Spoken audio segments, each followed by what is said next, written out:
civile, médias, organisations, ONG, jeunes filles ici présentes, donnons-nous la main.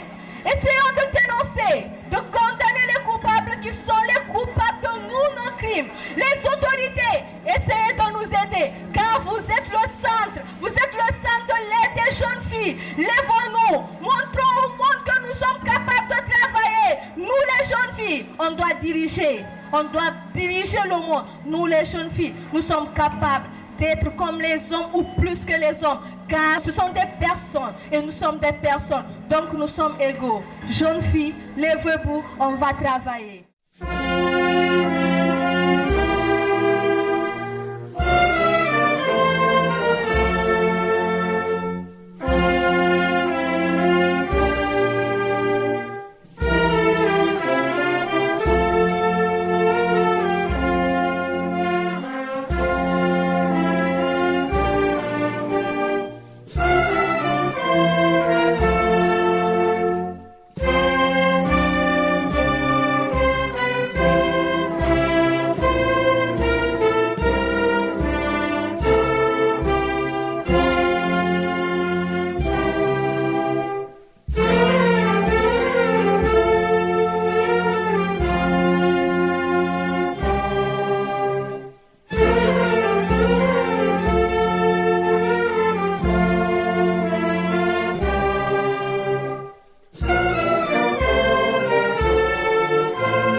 Nous célébrons aujourd'hui le 11 octobre 2017, Journée internationale de la jeune fille autour de la thématique d'accès au pouvoir. Offrir aux jeunes filles partout dans le monde l'opportunité d'apprendre, de diriger, de décider et de s'épanouir. Cet événement coïncide avec la remise officielle du rapport sur la situation des filles dans le monde, qui représente la suite logique de la campagne mondiale Parce que je suis une fille, lancée par Plan International depuis 2012 en vue d'inspirer des engagements et des actions promouvant les droits des filles. À cette heureuse occasion, je voudrais exprimer mes sincères remerciements à l'Assemblée des partenaires techniques et financiers pour leur appui constant en faveur de la promotion de la protection des droits humains des femmes en général et ceux de la jeune fille en particulier.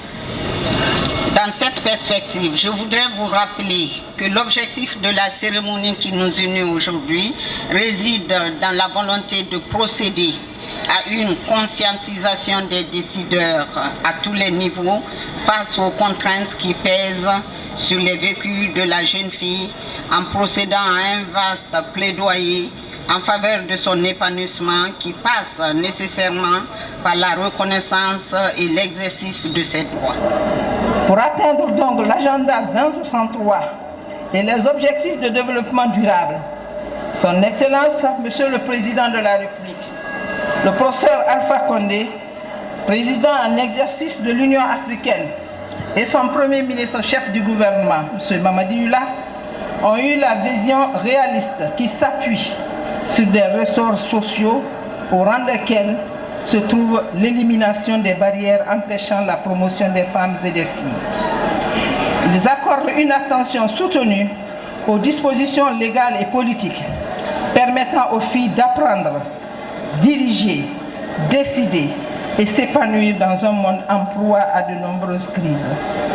Aujourd'hui, je suis très heureuse d'annoncer solennellement que M. le Président de la République, Son Excellence, professeur Alpha Condé, a bien voulu confier les rênes de son pouvoir à Mademoiselle Aïssata Tafsir Camara pour une durée de 30 minutes.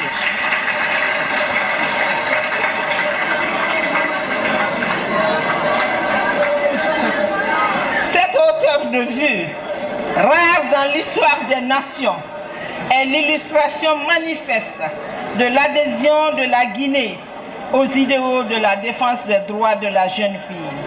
Quant à vous personnellement, Excellence Madame la Première Dame, votre fondation vole au secours de la santé des femmes et des enfants, ainsi que la promotion des filles.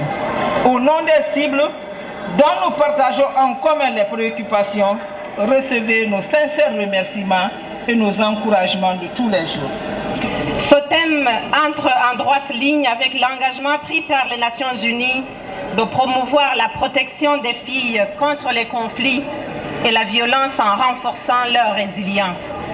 Je tiens à saluer la distinction de la Guinée qui a organisé cet exercice de simulation grandeur nature pour installer la jeune fille dans les rôles de présidente de la République et présidente en exercice de l'Union africaine.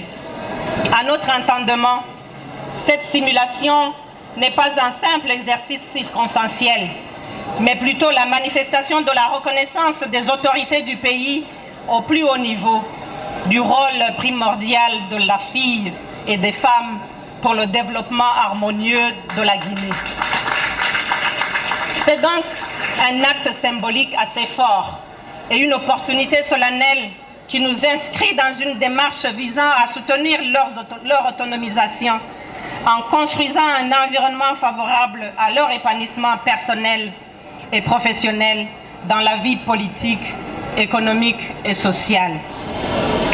Nous nous tournons vers vous, Madame la ministre de l'Action sociale, pour faire un plaidoyer fort auprès de vos collègues du gouvernement pour l'application effective de toutes les lois qui favorisent la promotion des droits des enfants et toutes les lois, tous les textes qui abandonnent la discrimination à l'égard des filles. Je me réjouis déjà du partenariat qui existe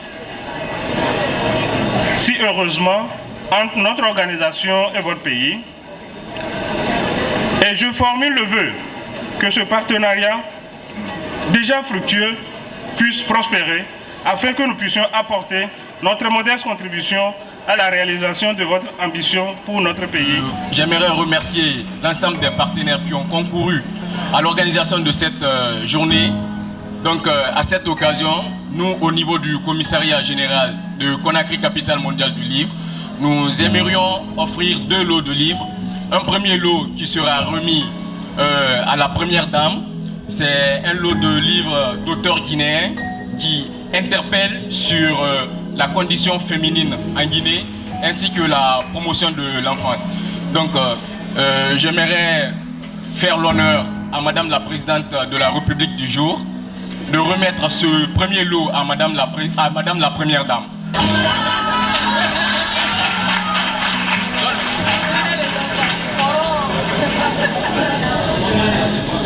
Votre mot?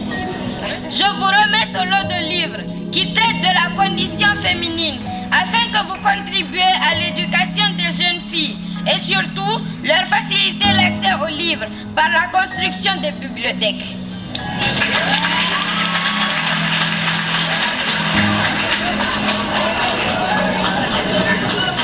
Merci à Madame la Présidente de la République de faire cette remise auprès de la ministre de l'Action sociale qui à son tour va transmettre à la directrice générale du CAF pour contribuer à l'alphabétisation et la scolarisation des jeunes filles.